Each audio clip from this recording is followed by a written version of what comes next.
नमस्कार, जोहार। आप देख रहे हैं झारखंड स्वतंत्र खबर। अभी हमारे साथ गलेक्सन डुंगडुंग जी हैं और ये लेखक भी हैं और रिसर्चर भी हैं और तमाम सामाजिक कार्य में भी जुड़े रहते हैं, सामाजिक कार्यकर्ता भी हैं। और आज हम बात करने के लिए इसलिए जुड़ रहे हैं कि तीसरे बार मोदी जी शपथ ले लिए, कल मंत्रिमंडल का गठन भी हो गया, लेकिन जिस विचारधारा से बीजेपी पिछले बार सरकार चलाई, इस बार जो एनडीए गठबंधन बना है, अलग अलग विचारधारा के लोग भी जुड़े हैं। तो हम आज जनता को ये बताने की कोशिश करेंगे या डुंगडुंग जी से ये जानना चाहेंगे कि जो अलग अलग विचारधारा के लोग जो एनडीए गठबंधन बना है, तो क्या मोदी जी के जो कुर्सी है वो कांटे वाला कुर्सी है या 5 साल वही सरकार चलेगा जिस तरह से पिछले बार चला था। जिस तरह से हम इस बार ही कर दे कि जिस तरह से एनडीए गठबंधन में खासकर नायडू बाबू का जो बातचीत हो रहा है, नीतीश बाबू का जो बातचीत हो रहा है, वो बता दें कि अपना मैनिफेस्टो में मुस्लिम समुदाय के लोग के लिए विशेष कुछ रखे हैं। तो यहाँ भी बिहार की बात करें तो नीतीश जी भी कुछ विशेष बात करते हैं। और जिस तरह से बीजेपी का अपना मैनिफेस्टो था, उसमें कहीं ना कहीं राम मंदिर, तो आतंकवादी जो भी, या बंगाल से घुसपैठिया के तमाम तरह के बात चुनाव में भी किया गया था।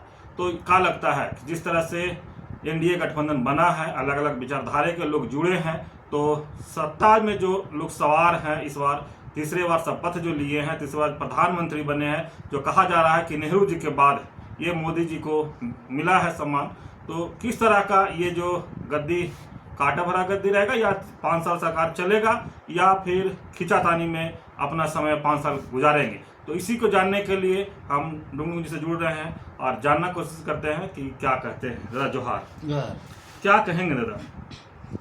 जिस तरह से मोदी जी तीसरा बार शपथ लिए हैं, कहा जा रहा है कि नेहरू जी के बाद इनको ये सम्मान मिला है, लेकिन जो एनडीए गठबंधन का जो हमको दिख रहा है, आपको भी दिख रहा होगा, अपना अपना मैनिफेस्टो अलग अलग था, लेकिन सब एक जगह जोर हुए। तो ये जोर होने का कारण ही बता दीजिएगा, और ये सत्ता जो 5 साल चलेगा कि बीच में और कुछ? देखिए, मोदी जी ने नारा दिया था, या भाजपा का जितना भी चुनाव अभियान का आप अगर ये पोस्टर देखेंगे, होर्डिंग देखेंगे, या अखबारों में जो चीज़ें दी गई थी विज्ञापन, उसमें था तीसरी बार मोदी सरकार। अब मोदी सरकार तो बनी नहीं, अब उनका नारा भी बदल गया है, अब की बार, इस बार एनडीए की सरकार।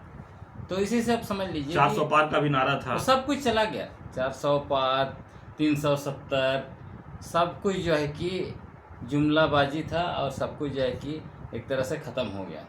अब इनको किसी भी तरह से सरकार चलाना है, क्योंकि मालूम है, मोदी जी को मालूम है, अमित शाह जी को मालूम है, यदि इनके हाथ से सत्ता चली गई और जब जांच चालू होगा इलेक्टोरल बॉन्ड का, पीएम केयर का, या राफेल डील का, ऐसे जितने भी है, नीट वगैरह का घोटाला आ रहा है, तो आप देखिएगा कि ये लोग कहाँ रहेंगे पता नहीं। तो इसीलिए लोग चाहते हैं कि कैसे भी करके सरकार चलाना है। और आप देखिए, जब शुरू में जब बातें हो रही थी, तब नायडू बहुत हार्ड बैटिंग कर रहे हैं, ऐसा कुछ खबरें आ रही थी। नीतीश जी हार्ड बैटिंग कर रहे, ऐसे खबरें आ रही थी, लेकिन ऐसा कुछ दिख नहीं है। महाराष्ट्र से भी अभी कुछ और उनका मतलब जितने भी बड़े मंत्रालय, खासकर 2 पर नज़र था, एक तो गृह मंत्रालय और दूसरा जो है वो वित्त मंत्रालय, क्योंकि ईडी वित्त मंत्रालय के अंतर्गत आता है। हाँ। और सीबीआई और बाकी जांच एजेंसी जो है गृह विभाग के अंदर क्या आता है। इसीलिए भाजपा ने बड़ी चालाकी से दोनों मंत्रालय अपने पास रखा है, उसको आने नहीं, इधर उधर आने जाने नहीं दिया। अब बात हो रही है लोकसभा स्पीकर का पद। अगर लोकसभा स्पीकर का पद भाजपा के हाथ से चली गई, तब तो खेला होगा। अगर नहीं गई, तब थोड़ा ज़्यादा बहुत हड़बड़ाने की ज़रूरत नहीं रहेगी भाजपा के लिए। अब सवाल तो उठ ही रहे। अब महाराष्ट्र में आप देख रहे हैं, जो पार्टी 7 सीट जीत के आई, उसको जो है कि राज्य मंत्रालय का मतलब ऑफर हो, स्टेट मिनिस्ट्री का, और मतलब मिनिस्ट्री ऑफ स्टेट का, उसके साथ साथ कुछ लोग एक जीत के आए, मान लीजिए कि जीतन राम मांझी एक जीत के आए सीट, उनको कैबिनेट में रख दिया। उधर 5 सीट जीते, चिराग पासवान, उनको कैबिनेट दे दिया। लेकिन एक वाले का एक ऐसे जिनको कैबिनेट मिला, इसकी वजह से अंदर में है तानातानी चल रही है। लेकिन जब यहाँ पर हम थोड़ा सा रखते हैं कि जब झारखंड की बात करें दादा, तो आजसू से भी एक सीट था और गठबंधन में एनडीए गठबंधन में वो भी हैं, लेकिन उनको मंत्री पद नहीं मिला, कैबिनेट में जगह नहीं मिला, कहीं ना कहीं वो भी नाखुश दिख रहे हैं। देखिए, ये जो छोटे दल हैं या रीजनल पार्टीज हैं, शायद मुझे लगता है वो उनके लीडरशिप में या तो समझ की कमी है, या उन्होंने सरकार में रहते इतना घपला करके रखा है, इसकी वजह से वो मोदी जी के साथ सट कर रहना चाहते हैं। इसलिए मैं कह रहा हूँ समझ की कमी है। देखिए, निरंतर हम लोग देख रहे हैं कि भाजपा जितनी भी छोटी पार्टियां हैं और रीजनल पार्टियां हैं, उसको धीरे धीरे वो ख़त्म कर रही है। और ख़त्म करने का कारण है, एक बड़ा कारण तो यह है, उनको लगता है कि कांग्रेस पार्टी को वो ख़त्म करना चाहते थे, लेकिन उसका वजह यह है कि बहुत सारे रीजनल पार्टियां हैं जो उनके साथ खड़े हैं। तो उनको लगता है कि रीजनल पार्टियों को ख़त्म करेंगे तो कांग्रेस खुद ख़त्म हो जाएगी। और दूसरा, भाजपा का अपना स्टाइल है, रीजनल पार्टी को निगल लो और वहाँ पे अपना जगह पूरा कब्जा कर लो। आपने देख ही लिया पिछली सरकार में, मोदी सरकार 2 में, आप देखिएगा कि जितने भी कानून इन्होंने लाए जो देश हित के लिए नहीं थे, देश हित के नाम पे लाए, लेकिन किसानों के विरुद्ध में आप देख लीजिए, या फिर आप धारा 370 ख़त्म करने की बात देख लीजिए, या ऐसे कई ऐसे कानून हैं जो भी इन्होंने पास किया पार्लियामेंट में। उड़ीसा का बीजेडी और आंध्रा का आपका रेड्डी है ना, ये क्या बोलते हैं, ये कांग्रेस से जो निकला चंद्रशेखर, उन्होंने आंख मूंद के सपोर्ट किया। आज की तारीख में क्या हो गया, उड़ीसा से साफ हो गया बीजेपी, आंध्रा से साफ हो गए, है ना। तो आप समझ लीजिए कि इसी तरह से आप इनको समझ में आ रहा होगा कि आप जो है कि हम क्या करेंगे। और दूसरी तरफ भी अभी देखिए, बिहार का भी वही हालत होने वाला है। नीतीश कुमार अभी इनके साथ हैं, अभी विधानसभा चुनाव होगा, उसमें आप देख लीजिएगा इनकी हालत बहुत बुरी होने वाली है। तो ऐसे धीरे धीरे सब जगह से ये लोग साफ होंगे। अब झारखंड से भी देखिए, आजसू पार्टी इतना दिन से उनके साथ खड़ी है, लेकिन इनका भी अब धीरे धीरे पत्ता साफ हो रहा है। और 19 का विधानसभा चुनाव में देखिएगा और भी स्थिति डामाडोल होने वाली है। लेकिन एक बार और हम आपसे जानते हैं कि जिस तरह से चुनाव जीत करके जब लोग आए तो लोग बैठे तो लगा कि नीतीश बाबू रेल मंत्रालय मांग रहे हैं, उनको रेल मंत्रालय मिलेगा, नायडू बाबू गृह मंत्रालय मांग रहे हैं, अध्यक्ष पद के मांग रहे हैं, तमाम बात निकल के आ रही थी। लेकिन जो अभी आज जो कल मंत्रालय का जो सब लोग को मिला, तो उसमें तो कहीं से न रेल मंत्रालय नीतीश बाबू को दिखा, न नायडू बाबू को वित्त मंत्रालय, गृह मंत्रालय दिखा। तो क्या लगता है, सरकार इस तरह से 5 साल चल पाएगी या बीच में कुछ और खेला होगा? देखिए, यदि नायडू और नीतीश कुमार दोनों में थोड़ा भी कोई नैतिकता होती या उनके पास इनर वॉइस होता, जमीर होता, तो बिल्कुल भी सरकार में नहीं जाते, मोदी के साथ नहीं जाते। क्योंकि आपको पता होगा कि चुनाव अभियान से पहले बिहार में अमित शाह जी ने क्या कहा था, बजब्ते पब्लिक रैली में उन्होंने घोषणा किया था कि मैं ऐलान कर रहा हूं कि नीतीश बाबू के लिए, और जो है कि मतलब जेडीयू के जो अध्यक्ष उस समय में थे, दोनों का नाम लेकर उन्होंने कहा इनके लिए बीजेपी में हमेशा हमेशा के लिए दरवाजे बंद हो चुके हैं। उसी तरह उन्होंने दोनों, मोदी जी और शाह जी दोनों ने बहुत ज़बरदस्त हमला किया था नायडू पर। मोदी जी ने कहा कि नायडू ने अपना जो है कि ससुर का पीठ में छुरा भोंका, और फिर शाह जी ने भी वही कहा, शाह जी ने कहा कि इनके लिए, नायडू के लिए, चंद्रबाबू नायडू के लिए एनडीए का दरवाज़ा हमेशा हमेशा के लिए बंद हो चुका है। फिर कैसे खुल गया भाई? तो न इस पक्ष में नहीं टिकता है, न उस पक्ष में नहीं टिकता है। कैसे भी करके इनको सत्ता चलाना है, बस इतना ही। सत्ता का सुख लेना है उनको, आम जनता से और देश से सबसे कुछ लेना था। अब सत्ता सुख के बात किए हैं तो हम एक चीज, नायडू जिस तरह से अपने मैनिफेस्टो में हम मुस्लिम समुदाय के लिए जिस तरह से वो रखे हैं कि 50 साल से ऊपर का जो मुसलमान होंगे उनको पेंशन दिया जाएगा, उनको हज हाउस भेजा जाएगा, हज हाउस बनाया, हज केयर करने के लिए भेजा जाएगा, हज हाउस बनाया जाएगा, मौलवियों को वेतन दिया जाएगा। तो कई तरह का इस तरह से वहाँ पर वादा किए हैं, उसी हिसाब से वो चुन करके आए भी हैं। तो जिस तरह से बीजेपी का अपना मैनिफेस्टो और उसका उलट नायडू का मैनिफेस्टो, तो क्या लगता है कि इस तरह का दोनों का अगर तालमेल बैठ पाएगा? देखिए, सत्ता चलाने के लिए दोनों करेंगे। मैंने आपको कहा कि मोदी जी, शाह जी बिल्कुल नहीं चाहेंगे कि सत्ता चली जाए। ये सत्ता चलाने के लिए जो भी करना पड़ेगा वो करेंगे। लेकिन सबसे बड़ी बात तो यह है कि जिस तरह से मोदी जी ने पूरे देश में चुनाव कैंपेन में कहा कि कांग्रेस जो है कि दलित, आदिवासी और ओबीसी का आरक्षण छीन के मुसलमानों को दे देगी, मंगलसूत्र छीन के, भैंस छीन के, उनका बैंक अकाउंट बंद करके पैसा निकाल के जो मुसलमानों को दे देगी, ये सब बोल के जिस तरह से देश के सनातन हिंदुओं को जो डराया, जो हिंदू धर्म को मानते हैं, खासकर आदिवासी तो हिंदू है नहीं, उनका अपना अलग धर्म है, लेकिन जिनको भी दलित, आदिवासी, ओबीसी को डराया और जिसकी वजह से वो लोग उनको, मोदी जी को वोट दिए हैं, तो मैं कहूँगा कि ये मोदी जी ने इन लोगों के साथ धोखा किया है। चंद्रबाबू नायडू के साथ और नीतीश कुमार के साथ सरकार बना के इन लोगों के साथ धोखा किया है, इनके भावनाओं के साथ खेला है, इसलिए मोदी जी को माफ़ी इनसे मांगना चाहिए।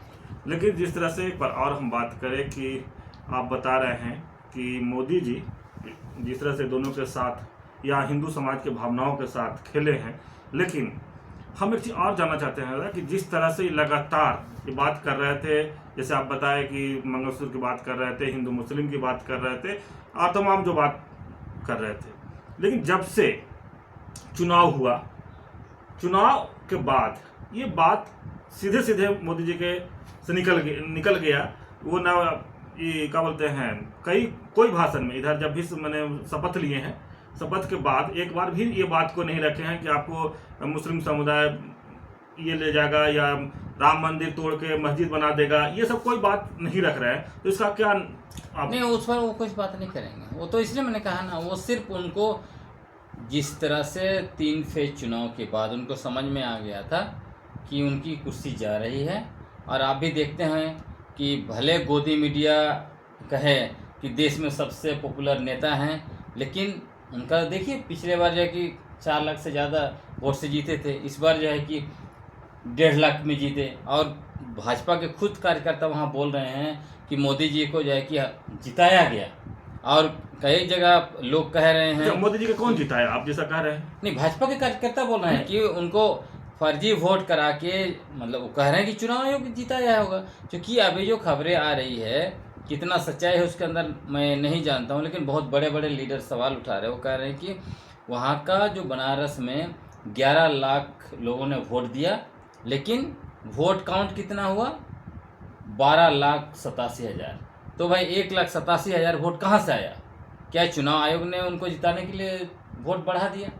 ऐसे ही कहा जा रहा है कि 100 ऐसे सीट हैं, और ये खबर आई है, मतलब बड़े प्लेटफॉर्म में खबर छपी है, टाइम्स ऑफ इंडिया ने भी खबर छपा है। ये बताया गया है कि 100 सीट ऐसे हैं जहां पर वोटिंग से ज़्यादा जो है कि वोटिंग आया, मतलब जो लोगों ने जो वोट दिया एक्चुअल, उससे ज़्यादा वोट निकला है काउंटिंग के समय। तो भाई वो काउंटिंग में अचानक से कहाँ से आ गया ईवीएम में? तो जिस तरह से आप देखिए, तीसरा फेज, चौथा फेज जो आ रहा था, उसी समय में खबरें आ रही थी कि चुनाव आयोग खुद कह रहा था कि इतना % वोट आ गया। उसके बाद खुद अपना ही रिपोर्ट को दूसरा दिन बोल रहा था, वोट बढ़ गया। तो ऐसा लगता है कुछ खेल हुआ है, ऐसे ही समझ में आता है।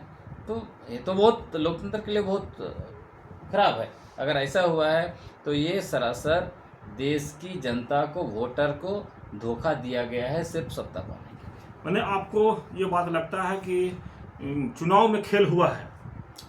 जब बड़ी खबरें छप रही है ना, जो टाइम्स ऑफ इंडिया जैसे खबर मतलब बड़ा अखबार छाप रहा है, इसका मतलब तो निश्चित रूप से तो ऐसे झूठ तो छापेंगे नहीं, कुछ तो खेल हुआ है। इस हिसाब से इसका जांच होना चाहिए। सच्चाई तो लोगों को जानने का अधिकार है ना, वोटर्स को जानने का अधिकार है ना।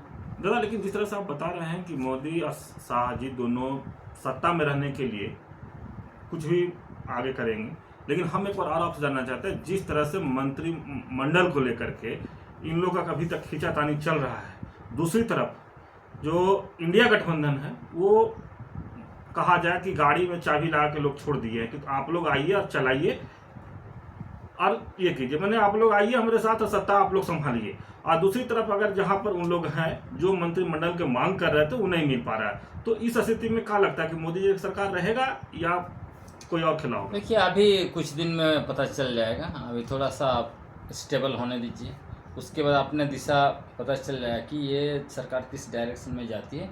लेकिन वो लग नहीं रहा है जिस तरह से वो कह रहे थे कि 400 पार होना चाहिए, जो कि संविधान को हम बदलेंगे।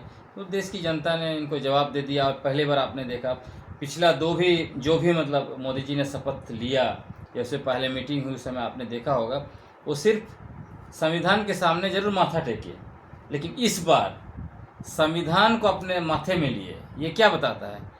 पहले भाजपा के लोग दूसरे लोगों से देशभक्ति का सर्टिफिकेट मांग रहे थे। इस बार का चुनाव ने जनता इस बार का चुनाव में इतना ज़्यादा सामने आ गया, विपक्षी नेताओं से ज़्यादा जनता एग्रेसिव हो गया और संविधान बचाने के लिए निकल पड़ा। अब मोदी जी को सर्टिफिकेट देना पड़ रहा है, माथे में जो है कि संविधान को रखना पड़ रहा है और बताना पड़ रहा है कि मैं संविधान के साथ हूँ।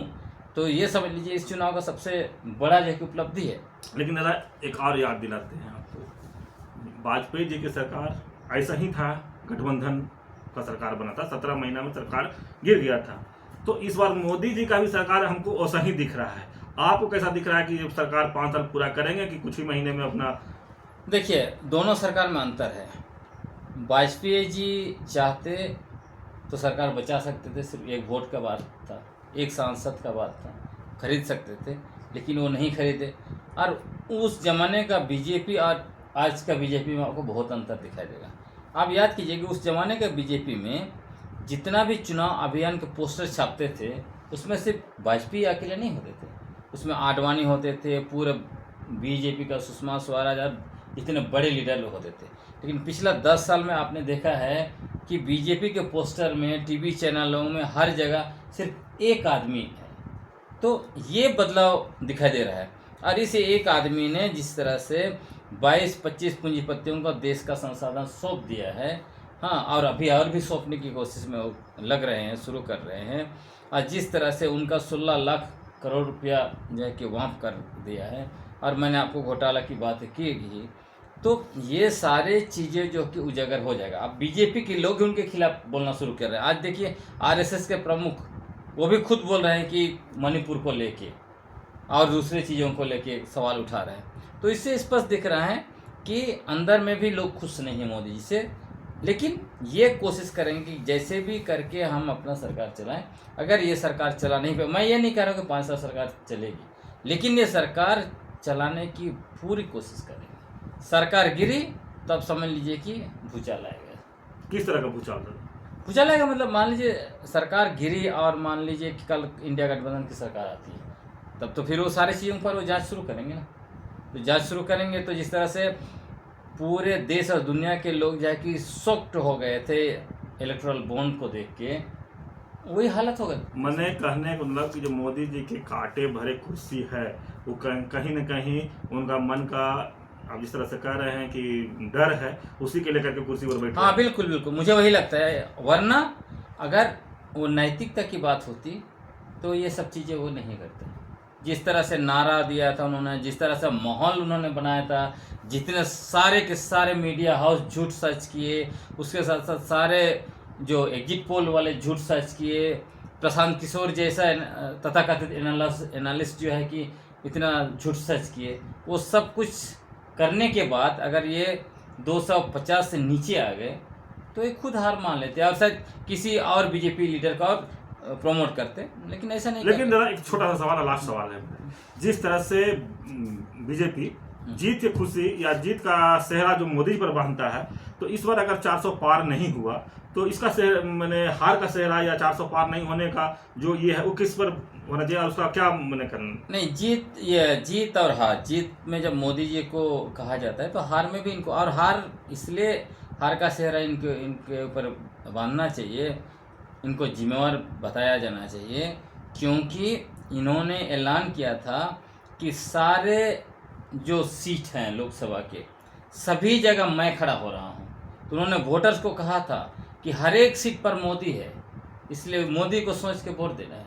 जब हर एक सीट पर मोदी जी थे तब तो अयोध्या आप हारे, मतलब मोदी जी हारे। पूरा यूपी में जो है कि तो 50% डाउन हो गया।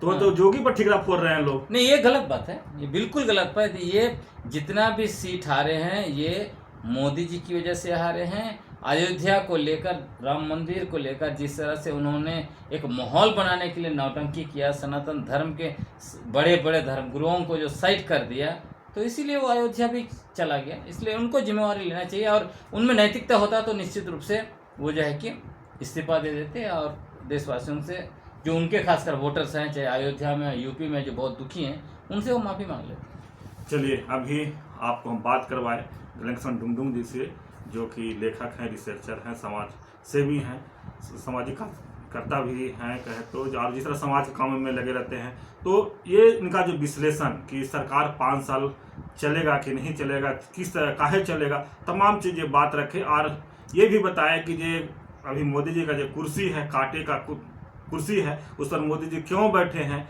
क्यों जानबूझ के बैठे हैं, उस पर अलग अलग विचारधाराओं का भी आदमी को अपने साथ क्यों लाए हैं। ये सब तमाम बात को अभी गलेक्सन डुंगडुंग जी रखे आपके साथ, और आप सुने हो कि कितने मुखर होके आप ये बात को रखे हैं कि जो मोदी जी का अगर थोड़ा नैतिकता होता तो हार का भी जिम्मेदारी लेते, लेकिन अलग अलग तरीके से वो अपना जिस तरह से जीत का सेहरा वो बांधते हैं, तो हार का भी सेहरा उनको लेना चाहिए था, जिम्मेदारी लेना चाहिए था, ताकि हर सीट पर वो बोले थे कि मोदी है।